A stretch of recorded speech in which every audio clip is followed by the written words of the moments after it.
우리나라에서 항상 문제가 되는 게 자식의 교육 문제는 한국의 그러한 큰 문제 중에 하나인 것 같습니다. 근데 자식들을 교육을 시키는 그러한 문제들이 이게 비용이 많이 들다 보니까 요즘에는 그 자식을 잘 교육시키기 위해서는 부모의 그러한 재력이 필요하다라고 하는 것뿐만 아니라 조부모의 그러한 재력까지 필요하다는 그러한 이야기가 이야기를 하곤 합니다.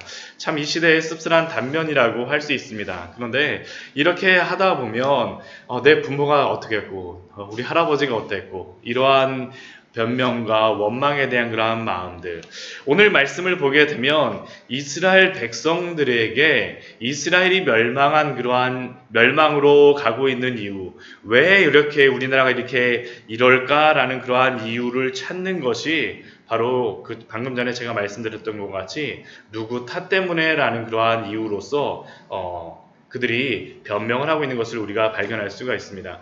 18장 2절 말씀을 보게 되면 이스라엘 땅에 관한 속담에 이르기를 하면서 이 포로로 와서 있는 에스겔과 같이 와서 있는 그러한 사람들은 포로로 붙잡혀진 사람들이죠. 그 사람들이 하는 이야기에 대해서 속담으로다 이렇게 한다라고 하나님께서 말씀하십니다.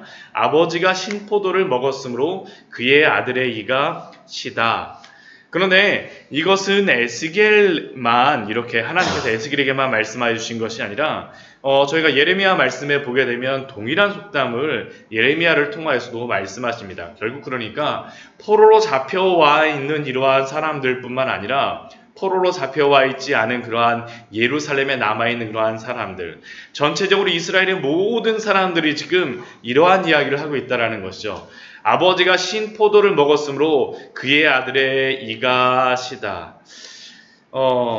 왜 이러한 일이 벌어지게 되겠습니까? 아버지가 신 포도를 먹었는데 아들이 이가 시다. 저도 이거 신 거를 잘 못 먹는데 잘 못 먹었어요. 요즘 그래도 좀 먹습니다. 그런데 저희 큰딸이 보니까 이 신 거를 별로 그렇게 좋아하진 않더라고요. 그래서 저를 닮았나 그런 생각도 하는데, 그런데 이렇게 말하는 그러한 이유는 다른 것이 아닙니다. 아버지가 어떤 일을 했기 때문에 나에게 이러한 일이 벌어지고 있습니다라고 하는 그러한 신체 한탄에 대한 원망에 대한 이야기가 바로 이러한 이야기죠.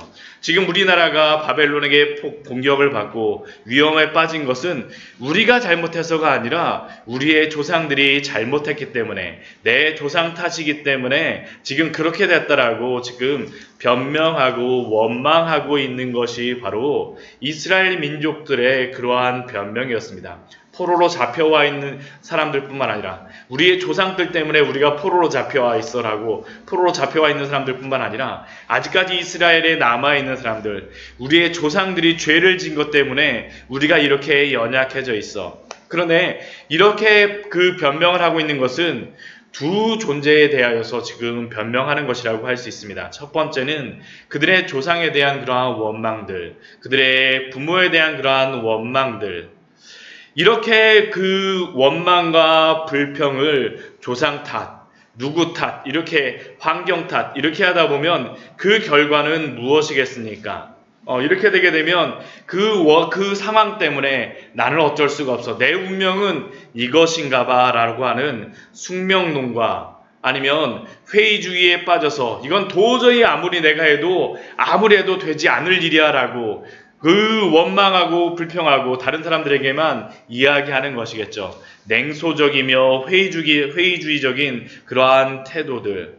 어쩌면 이 시대 가운데 우리나라에서도 지금 이러한 상황들이 벌어지고 있지 않습니까? 누구 탓이라고 하고 이전에 어떻게 했기 때문이라고. 물론 그러한 것들이 없는 것은 아니지만, 그러나 그것으로만 돌릴 수 없음을 또한 우리는 알 수 있죠. 근데 이렇게 말하고 있는 또 다른 부류에 대하여서, 또 다른 존재에 대하여서 원망하고 있는 또 다른 존재가 있습니다. 그 존재는 누구이겠습니까? 하나님입니다. 하나님. 이스라엘 백성들이 이렇게 이러한 일들이 벌어지고 있는 것은 하나님 때문에 이렇다라고 또한 그들이 원망하고 불평하고 있는 것이죠.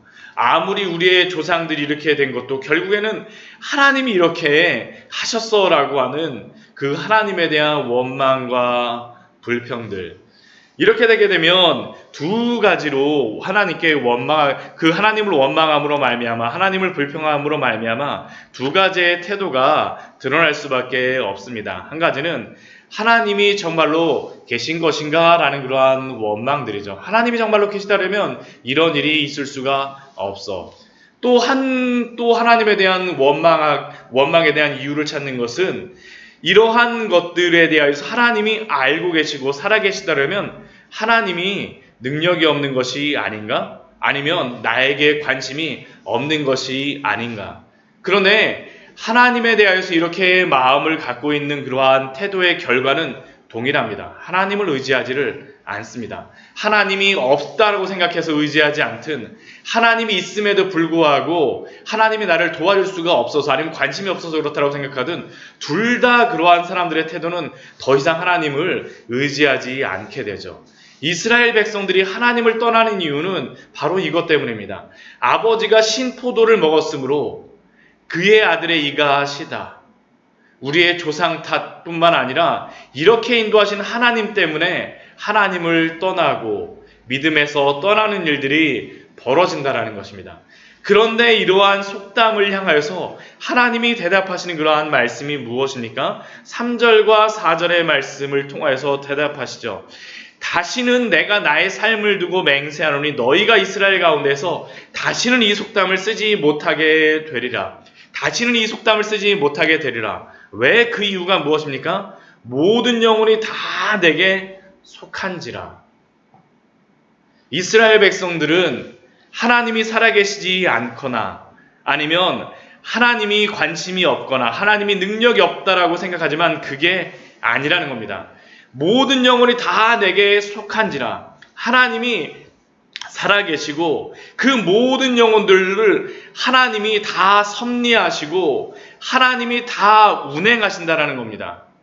아버지의 영혼이 내게 속한 것 같이 그 아들의 영혼도 내게 속하였나니 모든 것들이 다 하나님께 속하여 있다라는 겁니다. 하나님이 주관하신다라는 겁니다. 그런다면 왜 이렇게 이러한 일들이 발생하겠습니까? 범죄하는 그 영혼은 죽으리라. 그들의 죄 때문이라는 겁니다. 그들의 죄 때문에.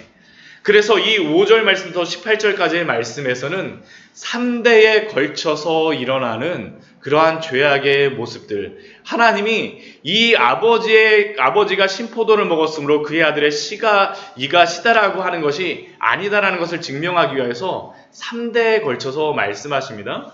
그 3대에 걸쳐서 말씀하시는 첫 번째 그러한 대상이 누구냐면 할아버지에 대해서 이야기합니다. 그 할아버지는 어떤 사람이냐 하면 믿음이 좋은 사람입니다. 5절에서부터 우리 말씀하죠. 사람이 만일 의로워서 정의와 공의를 따라 행하며 정의와 공의를 따라 행하는 그 할아버지의 삶. 그런데 이 3대의 첫 번째 그 할아버지의 그런 삶은 어떠한 삶이었습니까? 산 위에서 재물을 먹지 아니하며 그 이스라엘 족속의 우상에게 눈을 들지 아니하며 우상 숭배를 하지 않습니다. 또한 그 뒤에 보게 되면 이웃의 아내를 더럽히지 아니하고 월경 중에 있는 여인을 가까이 하지 아니하며 거룩한 삶을 살아갑니다. 하나님의 말씀에 따라서 부정한 일을 행하는 것이 아니라 하나님의 말씀에 따라서 그러한 거룩한 삶을 추구하는 그러한 삶들. 또한 7절 말씀에 보게 되면 경제적으로 정의롭게 행동합니다. 사람을 학대하지 아니하며 빚진 자의 저당물을 돌려주며 강탈하지 아니하며 또한 이렇게 다른 사람에게 학대하고 빚진 자의 저당물을 돌려주며 강탈하지 않은 것뿐만 아니라 적극적으로 그러한 선도 행합니다. 줄인 자에게 음식물을 주며 벗은 자에게 옷을 입히고 경제적으로 적극적으로 의를 행하는 그러한 삶이라고 할 수 있습니다. 또한 8절 말씀을 보게 되면 별일을 위하여 꾸어주지 아니하며 이자를 받지 아니하며 스스로 손을 금하여 죄를 짓지 아니하며 사람과 사람 사이에 진실하게 판단하며 이 법적으로도 사법적으로도 정의를 행하는 그러한 모습.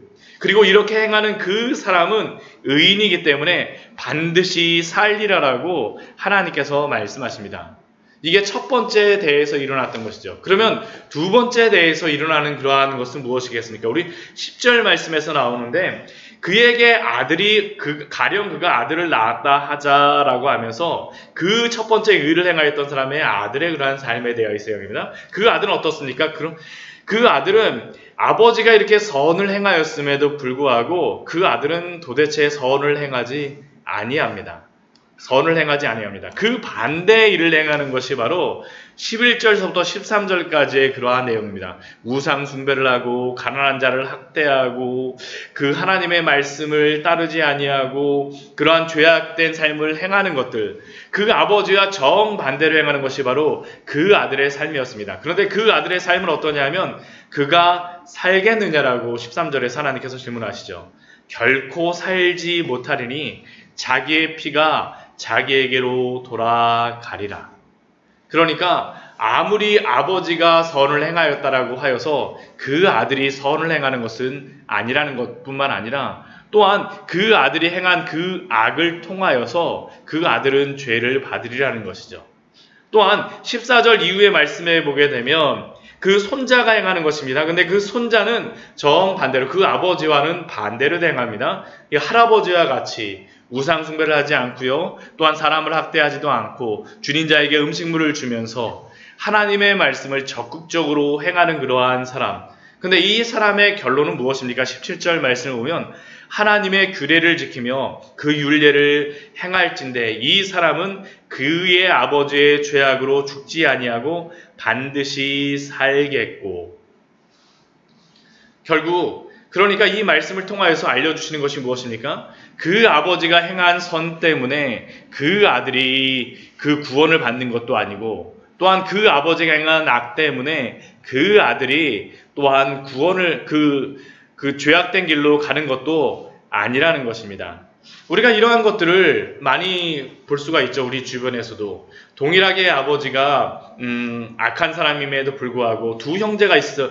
제가 얼마 전에도 인터넷에서 이제 극동 방송을 들으면서 이제 집에 가다가 새벽 예배 마치고 가다가 보니까 바로 이 얘기가 나오더라고요.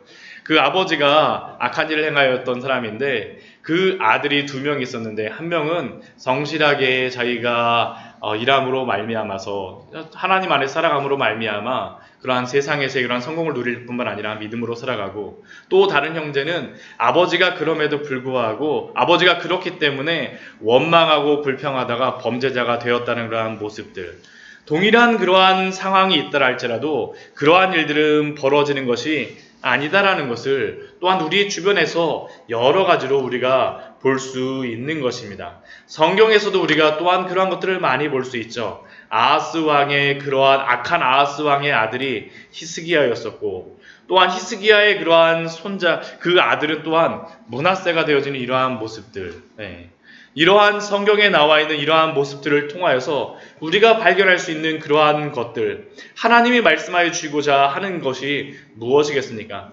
죄의 길이 아니라 선한 길을 선택하라고 우리에게 분명히 말씀하여 주는 것입니다. 죄의 길이 아니라 너의 아버지가 그 일을 행하였다라고 해서 환경이 그렇다라고 하여서 그 길을 숙명론, 내 환경이 이렇기 때문에 나는 이럴 수밖에 없어라는 것이 아니라 하나님이 주신 그 선한 길을 선택하고 믿음의 길을 가라고 분명히 말씀하여 주시는 것이죠. 이제 내일 말씀에서는 그래서 이 회개에 대한 그러한 말씀이 나옵니다. 선한 길로 가라. 죄의 길, 그러한 길이 아니라 좁은 길을 선택해서 그 길을 꿋꿋이 가라고 말씀하시는 것이 바로 오늘 말씀을 통해서 우리에게 알려주시는 것입니다.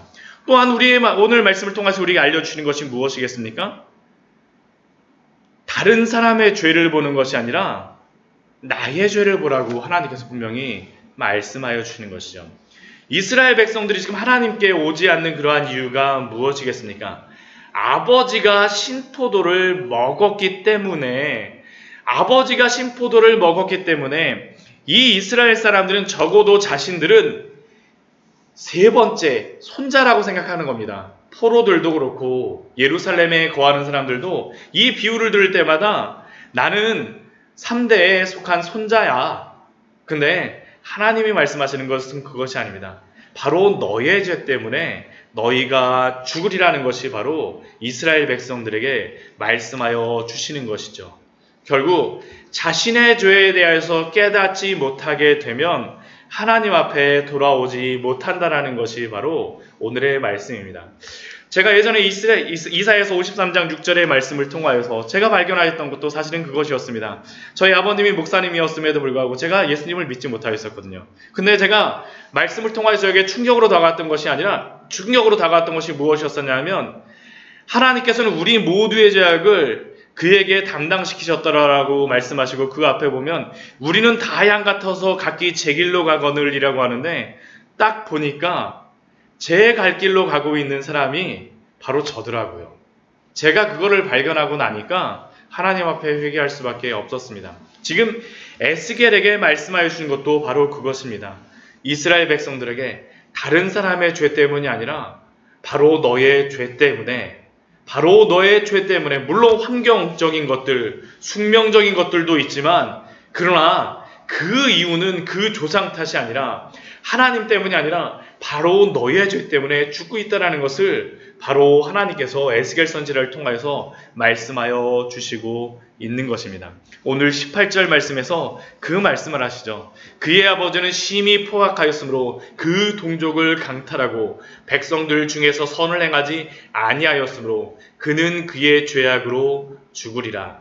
나는 나의 죄악으로 죽는다라는 것이 바로 성경이 우리에게 말씀하여 주시는 그러한 진리입니다. 말씀을 정리하도록 하겠습니다. 하나님 앞에서는 의인이 하나도 없다라고 우리에게 말씀하여 주십니다. 하나님을 찾는 사람은 다른 사람이 아닙니다. 나의 죄를 보고 나의 죄를 향하여서 슬퍼하는 자들이 바로 하나님 앞에 나오는 것입니다.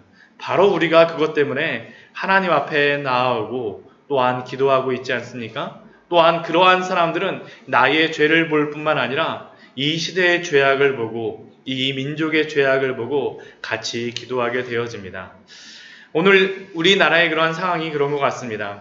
우리가 우리의 죄악을 볼 뿐만 아니라 이 시대 속에 속하여 있는 우리 민족의 죄악을 보고 우리나라의 죄악을 보고 또한 이 지역에 속하여 있는 또한 많은 사람들의 죄악을 보면서 바로 내가 속한 이 시대의 그러한 죄를 보면서 하나님 앞에 또한 회개하라고 또한 우리에게 말씀하심이 아닐까라고 생각이 되어집니다.